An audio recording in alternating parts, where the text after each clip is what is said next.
Hey guys, welcome back to the channel. Today's video I'll be answering more details about a common question I get in the comments of my other two kidney stone videos, which I'll provide links below in the description and maybe a link up on the screen. But the question is, will my kidney stone pass on its own and how long does it take?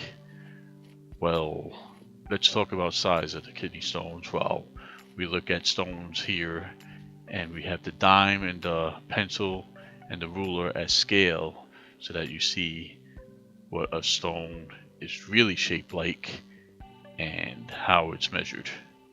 So the good news is 80% of stones will pass on their own. Now smaller than 4 millimeter, like we said, 80% of people pass it on their own. It takes about average of 31 days. If you're in the 4 to 6 millimeter range, about 60% of people can pass it on their own, and that takes about 45 days average. Larger than 6 millimeter, you're going down to the 20% range, and the average goes up to a whopping 12 months.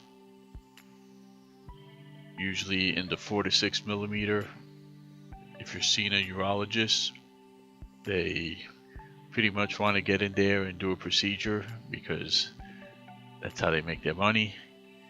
And if you could afford it or go through the hassle, it's probably a little more convenient to deal with it that way if the pain and discomfort is too much.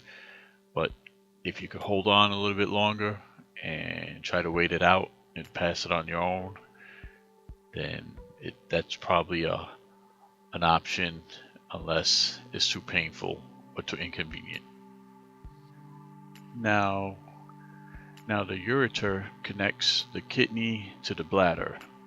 The average size is 3 millimeters to 4 millimeters wide. It could possibly stretch if a stone is blocking or making its way down.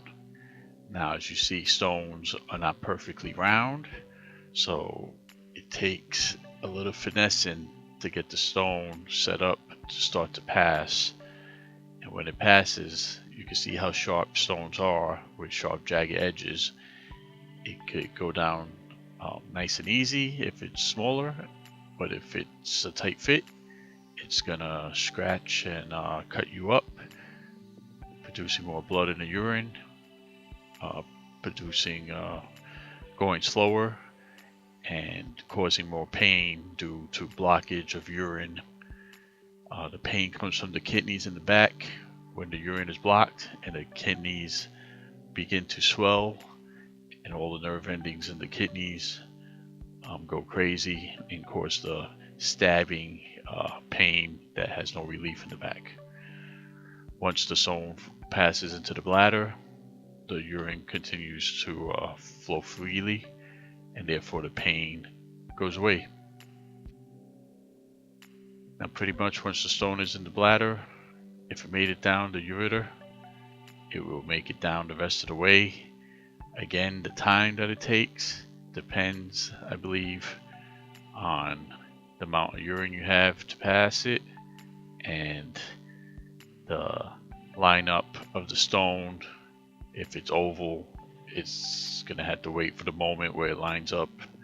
If it just continues to bounce around in there, that's where the time I believe it takes to pass could be a couple of weeks, a couple of months, possibly a year. So basically that's a more detailed look at stones and their sizes and whether they're passable. It all depends on the individual and their tolerance for pain and their pain management. I go into pain management into detail in my other videos. So hopefully this answers a few questions you may be having. And if you found this useful, like and subscribe, help support the channel, and thanks for watching.